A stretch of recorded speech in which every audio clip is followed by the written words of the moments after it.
गांव में दो भाई रहते थे। बड़ा लाला राम बहुत अमीर था। उसके घर में किसी भी चीज की कमी नहीं थी। वही छोटा भाई चंदू बहुत ही भोला और नेक दिल इंसान था। उसके परिवार में उसकी पत्नी और एक बच्चा था। वह इतना गरीब था कि वह मिट्टी के मकान में रहता था। लाला राम की पत्नी के 3 पुत्रियों के बाद पुत्र हुआ था, तो इसी खुशी में लाला राम ने एक बड़ा प्रोग्राम रखा, जिसमें उसने गांव के और बाहर के बड़े बड़े अमीर लोगों को बुलाया था। सुबह से उसके घर के चारों ओर चहल पहल थी। कहीं पकवान बन रहे थे, तो कहीं बच्चे खेल रहे थे और कहीं मेहमान आ रहे थे। घर के चारों ओर खुशी का माहौल था। धीरे धीरे चारों ओर के मेहमान आ गए, पर आपके छोटे भैया चंदू कहीं दिखाई नहीं दे रहे हैं। अभी तक आए नहीं। आपने गांव में सबको बुलावा दिया है ना? अरे हाँ, बुलाया है उसको। आता ही होगा अपने बच्चों के साथ। तू यहीं रुक और मेहमानों को देख। मैं अभी आता हूँ व्यवस्था देखकर। इतना कहकर लाला राम घर से बाहर चला जाता है और गुनगुनाता है।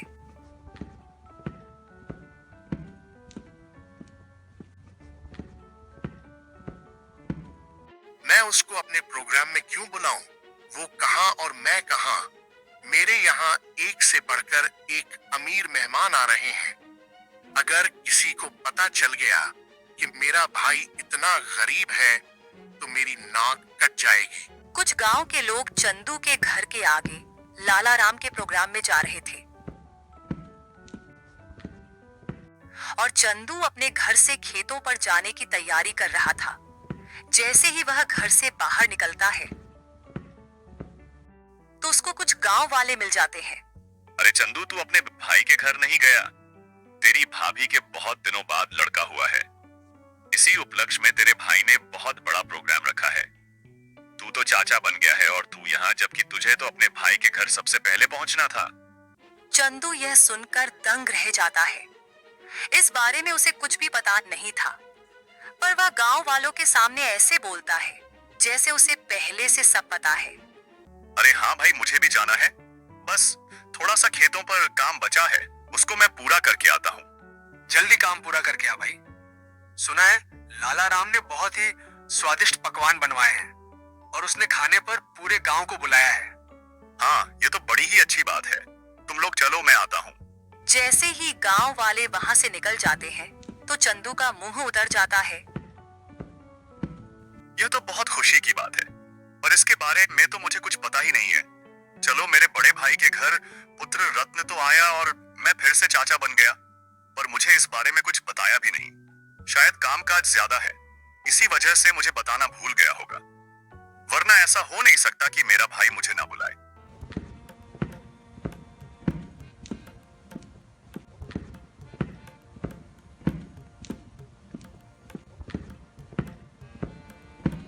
अरे भाग्यवान, तुमने सुना? तुम्हारी जेठानी के लड़का हुआ है। कुछ गांव वाले इधर से गुजरकर जा रहे थे। क्यों ना अपन भी चलें बड़े भाई के यहाँ? सुना है बहुत ही अच्छे अच्छे पकवान बने हैं वहाँ पर।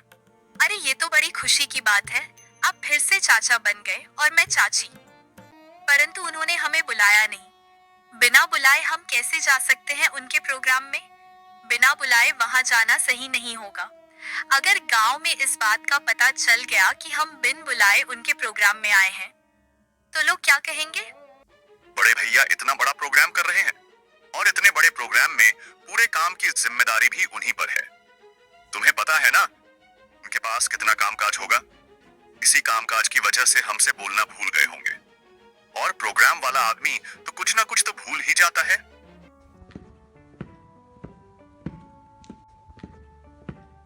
आप लोग चलो ना, मैं अपने ताऊ का घर और अपने छोटे भाई को देख आऊंगा। कैसे चले बेटा? मन तो मेरा भी बहुत कर रहा है जाने को, पर उन्होंने हमें प्रोग्राम का निमंत्रण भी नहीं दिया और ना ही हमसे बोला।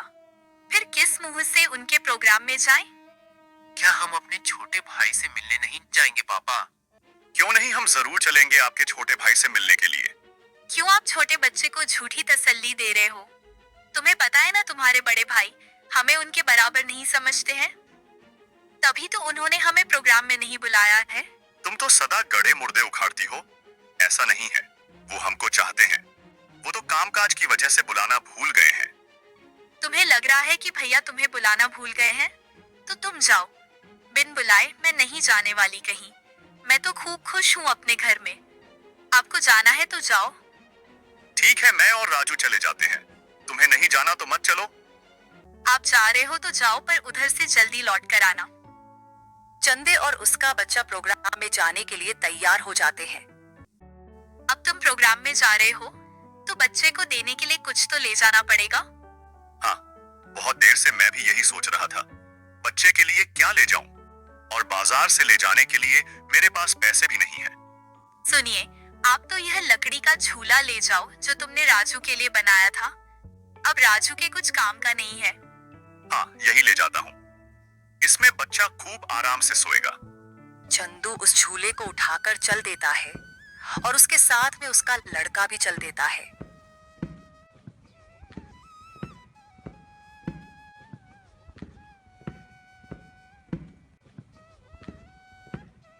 थोड़ी देर बाद दोनों प्रोग्राम में पहुंच जाते हैं। यहाँ तो खूब अमीर मेहमान आए हैं और बच्चे को देने के लिए शानदार और महंगी महंगी वस्तुएं लाए हैं। मेरा झूला तो इनके आगे कुछ भी नहीं है।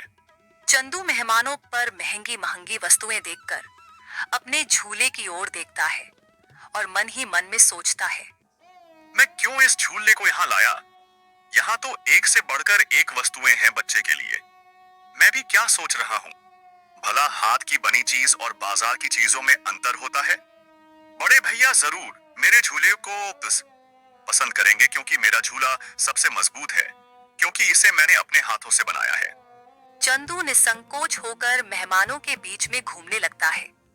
वह देखता है कि उसके बड़े भैया और भाभी मेहमानों का स्वागत कर रहे थे। लाला राम की पत्नी की निगाह चंदू पर जाती है। तब वह लाला राम से बोलती है, अरे भैया और राजू तो आ गए, पर देवरानी नहीं दिख रही है। कहाँ आ गए? मुझे तो कहीं दिखाई नहीं दे रहे। वो रहे मेहमानों के बीच में। इधर चंदू के पास कुछ मेहमान आ जाते हैं। उसकी वेशभूषा देखकर मेहमान चंदू से पूछते हैं, अरे तुम कौन हो और ये कैसी वेशभूषा पहनकर आए हो, और ये लकड़ी का झूला लेकर आए हो इस जमाने में? चलो तुम अपना परिचय दो। तुम कौन हो, प्लस फिर यहाँ क्या कर रहे हो? इतना सुनकर चंदू संकोच में पड़ जाता है और मन ही मन सोचता है, अगर मैंने इन्हें यह बताऊं कि मैं लाला राम का छोटा भाई हूं, तो ये लोग क्या सोचेंगे? एक भाई इतना अमीर और एक भाई इतना गरीब कि वह प्रोग्राम में एक जोड़ी कपड़ा भी सही से पहनकर नहीं आ सकता है। इससे अच्छा तो मैं झूठ बोल दूं, मैं लाला राम जी का मजदूर। अरे तुम इतना क्यों घबरा रहे हो? डरो मत, बेझिझक होकर बोलो। लाला राम जी का मैं मजदूर, मैं छोटा भाई हूं। वो बहुत कोशिश करता है झूठ बोलने की, लेकिन उसके मुंह से सच निकल जाता है। क्या बोल रहे हो? तुम्हें पता है ना, तुम लाला राम जी को अपना भाई बता रहे हो। तुम्हें पता है ना वो कहाँ और तुम कहाँ।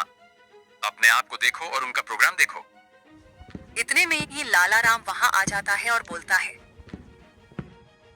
क्या बोल रहा है? ये तुम्हें अपना भाई बता रहा है कि तुम इसके भाई हो। मेरा भाई होता तो वो इस हालात में रहता। ये तो मेरा मजदूर है, मजदूर। इसको मैंने एक दिन प्यार से भाई क्या बोल दिया, मुझे अपना भाई बताने लगा। इतना सुनकर चंदू अपना सिर झुका लेता है। आप प्रोग्राम का आनंद लीजिए।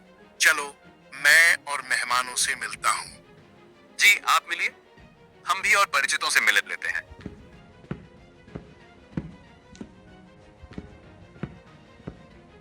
चलो तुम यहाँ से बाहर चलो, मुझे तुमसे कुछ बात करनी है। दोनों भाई एकांत में चले जाते हैं। जब तुम्हें पता है मेरे यहाँ एक से बढ़कर एक मेहमान आए हैं, फिर भी तू प्रोग्राम में घुस आया मेरी नाक कटवाने के लिए। और यह क्या लेकर आया है मेरे लड़के के लिए? लकड़ी का झूला। इस झूले में सोएगा मेरा लड़का। मेरा लड़का तो मखमल के झूले में सोएगा। किस में? मखमल के झूले में। जा यहाँ से, मुझे दिख मत जाना अब इस प्रोग्राम में। अगर कुछ खाना बचेगा तो मैं सुबह भिजवा दूंगा तेरे घर पर। और हाँ, साथ में अपने लड़के को भी ले जाना यहाँ से। राजू की माँ ठीक बोल रही थी कि बिन बुलाए वहां मत जाओ। ही गलती है जो मैं बिन बुलाए यहाँ आ गया। चंदू अपने बच्चे को लेकर अपने घर की ओर चल देता है, बड़े ही उदास मन से। इतने में ही बच्चा बोलता है, पापा, हम छोटे भैया से भी तो नहीं मिले और आप इतनी जल्दी घर चल रहे हो। चंदू थोड़ी हिम्मत करके अपने लड़के से बोलता है, बेटा हम शाम को आएंगे। खेतों पर कुछ काम बाकी रह गया था, वो मुझे याद आ गया है, उससे करके मैं आ जाऊंगा। उसके बाद चलेंगे हम तेरे छोटे भाई से मिलने के लिए।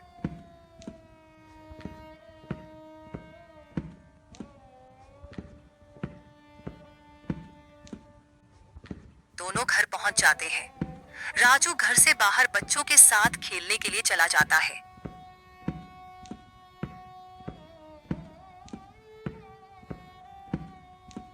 इधर चंदू अपनी पत्नी को पूरी घटना सुना देता है और उसकी आंखों से आंसू छलक जाते हैं।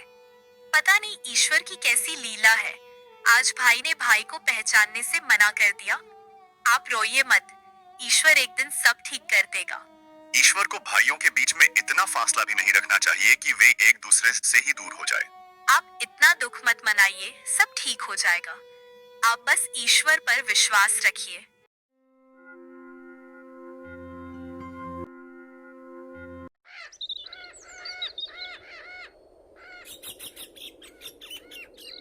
दूसरा दिन हम लालाराम के दरवाजे को कोई बजाता है। पता नहीं अब कौन आ गया। कल का इतना थका हारा हूं, फिर भी लोगों को समझ में नहीं आता है और आकर दरवाजा खटखटाने लग जाते हैं। लालाराम जैसे ही दरवाजे से बाहर आता है तो वह देखता है कि सामने एक साधु खड़ा है। क्या है महाराज, क्यों दरवाजे को बजा रहे हो? कुछ नहीं बेटा, बड़े जोरों की भूख लगी है। बस थोड़ा सा खाना मिल जाता तो मेरी भूख मिट जाती। क्या खाना यहाँ खाना मुफ्त में नहीं मिलता है? और ऐसी दोपहर में तुम्हें कहाँ से खाना लाकर दूं? बेटा घर में कुछ तो होगा, उसमें से ही कुछ खाने को दे दो जिससे मेरी भूख शांत हो जाए। इतना बड़ा गांव है, तुम्हें मेरा ही घर मिला खाना मांगने के लिए। यहाँ कुछ नहीं है, चले जाओ यहाँ से। इतना कहकर गुस्से में लालाराम अंदर चला गया। ईश्वर तुम्हें सदा खुश रखे बेटा। इतना बोलकर साधु वहां से चला जाता है।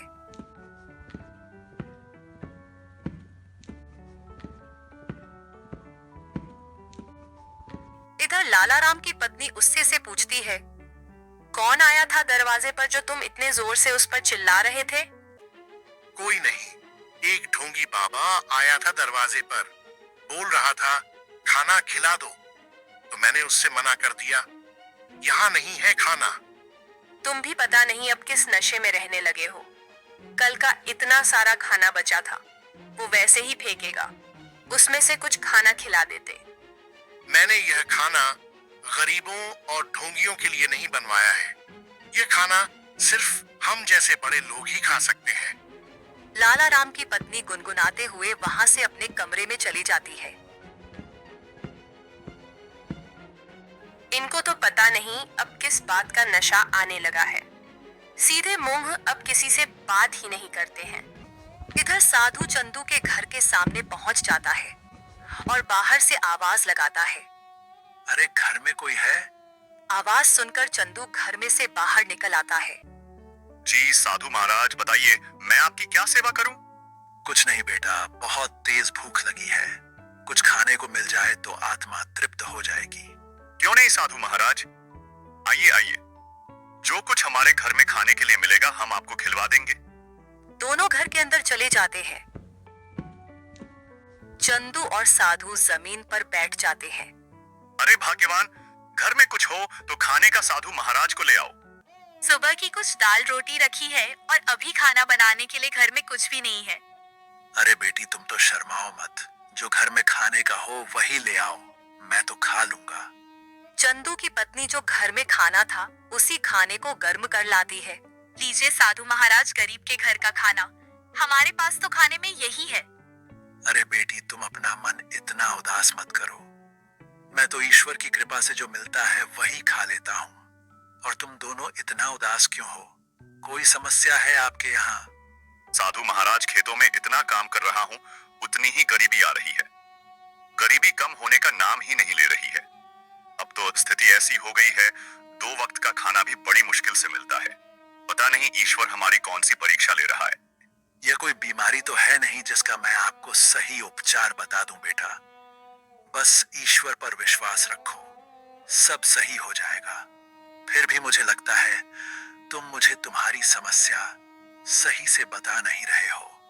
इतना सुनकर चंदू और उसकी पत्नी साधु महाराज को पूरी बात बता देते हैं कि किस प्रकार लाला राम ने उनके साथ भेदभाव किया।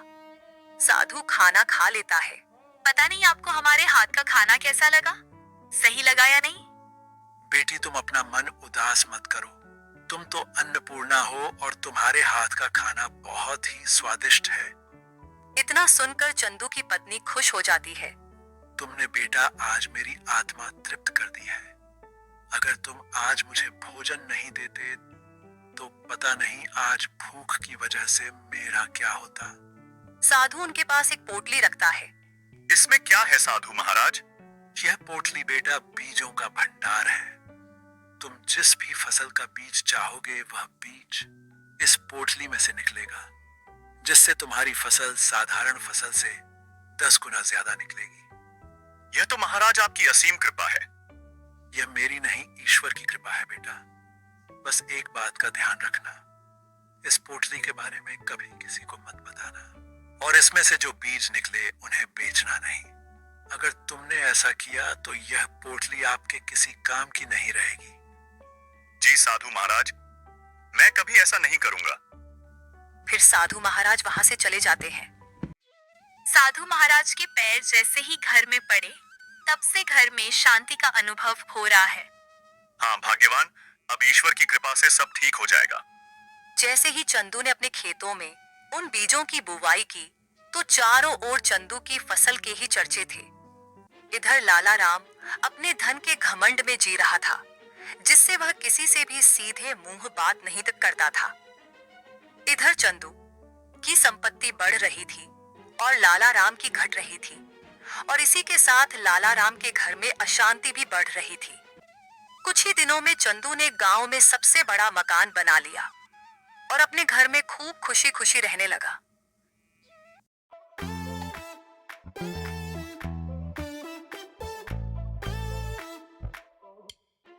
मालिक, अब मैं आपके यहाँ काम नहीं करूंगा। अब मुझे दूसरे गांव में आपसे ज्यादा जमीन मिल रही है और इससे भी अच्छी उपजाऊ। क्या बोल रहे हो रामू तुम? तुम्हें पता है मेरे पास कितनी जिम्मेदारियां हैं। तुम चले जाओगे तो मैं अकेला कैसे खेती और घर संभालूंगा, और ऊपर से मैं अकेला आदमी। सेठ जी, मुझे जहाँ मुनाफा मिलेगा मैं वहीं काम करूंगा। अगर मुझे इतनी ही मेहनत में वहां ज्यादा पैसे मिलेंगे तो मैं वहीं जाऊंगा। अरे रामू, मैं भी तो तुम्हें खूब मुनाफा करवाता हूँ। बस तुम इस साल और रुक जाओ, मैं जब तक दूसरा मजदूर देख लूंगा। मालिक, 2 सालों से तुम मुझे बेवकूफ बना रहे हो। ना तो तुम अनाज ज्यादा देते हो और ना ही तुम दूसरा मजदूर रखते हो। मैं तो चला, तुम जानो और तुम्हारी खेती।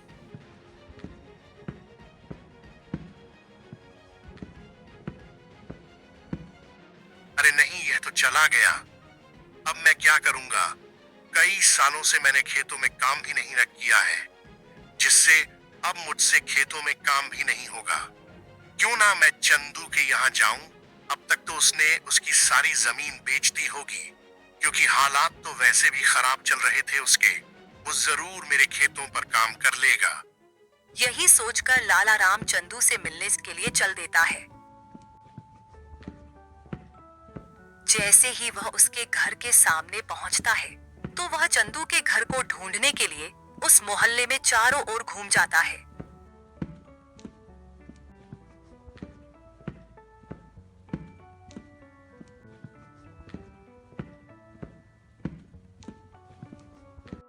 इधर ही थी उसकी झोपड़ी, पता नहीं किधर गई। बहुत देर से ढूंढ रहा हूँ, मिल नहीं रही है। तभी वहां से एक गांव का व्यक्ति गुजरकर जा रहा था तो लाला राम उस व्यक्ति से पूछता है, अरे भैया, चंदू की झोपड़ी थी यहाँ। वो कहाँ है? कितने दिनों बाद आ रहे हो भैया इधर? मैं 5-6 साल के बाद अब आया हूँ इधर।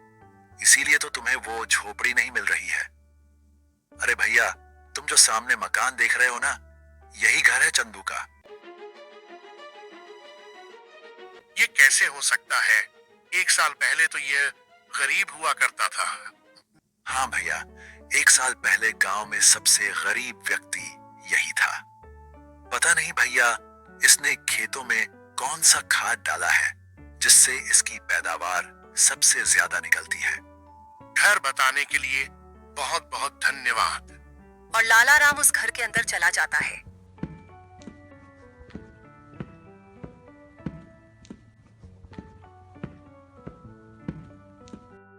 जैसे ही चंदू अपने बड़े भैया को घर के अंदर देखता है तो वह बहुत खुश होता है। अरे राजू की माँ, वो देखो हमारे घर में कौन आया है। बड़े भैया, आओ भैया बैठो। अरे तूने इतना शानदार घर कैसे बनाया? तुमने तो पूरा ही नक्शा बदल दिया। बहुत ही शानदार घर बनाया है। कहीं तूने चोरी चपाटी करके तो यह घर नहीं बनाया? नहीं भैया, मैंने कोई चोरी नहीं की है। ये तो मैंने अपनी मेहनत से बनाया है। ऐसी मेहनत तो तू पहले भी करता था, पर पहले तो तूने ऐसा मकान बनाया ही नहीं। भैया, आपसे क्या छुपाना। जब आपका प्रोग्राम था, उसके एक दिन बाद हमारे घर पर एक साधु आया था। उसको हमने पेट भर खाना खिलाया था। आज उनके आशीर्वाद की वजह से यह सब है हमारे पास। इतना सुनकर लाला राम का सिर घूम जाता है और उसकी आंखों तले सब सीन आ जाता है कि किस प्रकार उसने उस साधु को भगाया था। वो साधु तो सबसे पहले मेरे घर आया था। इसका मतलब यह सारा धन मेरा हुआ। क्या बोल रहे हो भैया? ये तो मैंने अपनी मेहनत से खड़ा किया है ना, कि जादू से? ये सब तुझे साधु के आने बाद ही मिला है ना? तो इस गांव में सबसे पहले साधु मेरे घर आया था। अगर मैं उसे खाना खिला देता तो यह सारी संपत्ति मेरी होती। इसका मतलब तूने मेरे अधिकार की संपत्ति छीनी है। यह तुम मुझ पर गलत इल्जाम लगा रहे हो भैया। मैं उस साधु को ढूंढ कर लाता हूँ और साधु से तेरे सामने बुलवाता हूँ कि इस संपत्ति पर किसका हक है। और गुस्से में लाला राम वहां से निकल जाता है। कई दिनों तक वह उस साधु को खोजता है।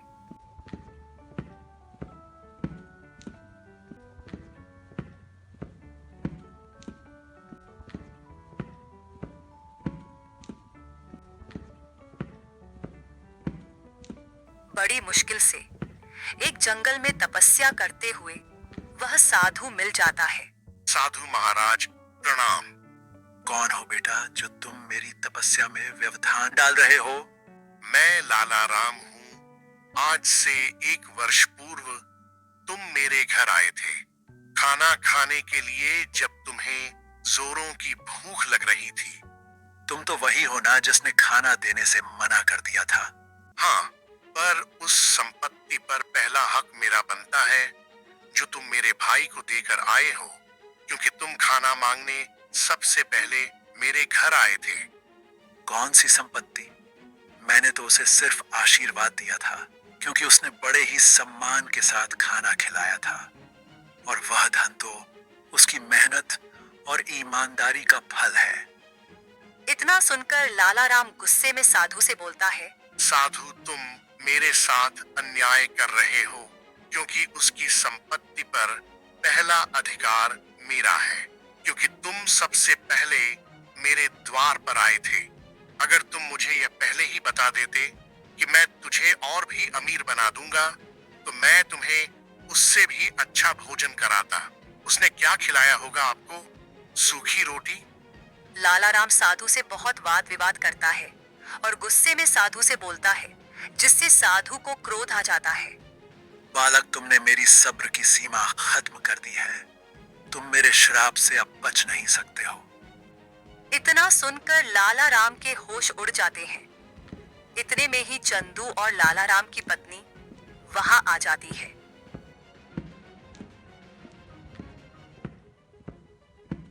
क्षमा कीजिए साधु महाराज, क्षमा कीजिए।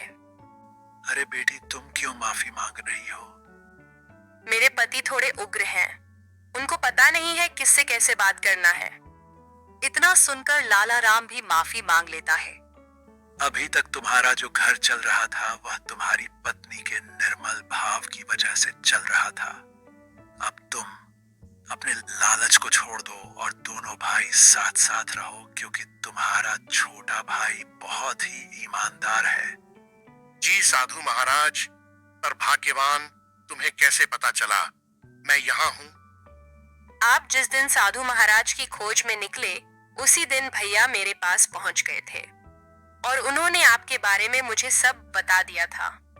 भाई हो तो तेरे जैसा, मेरे जैसा भाई किसी को भी नहीं मिले।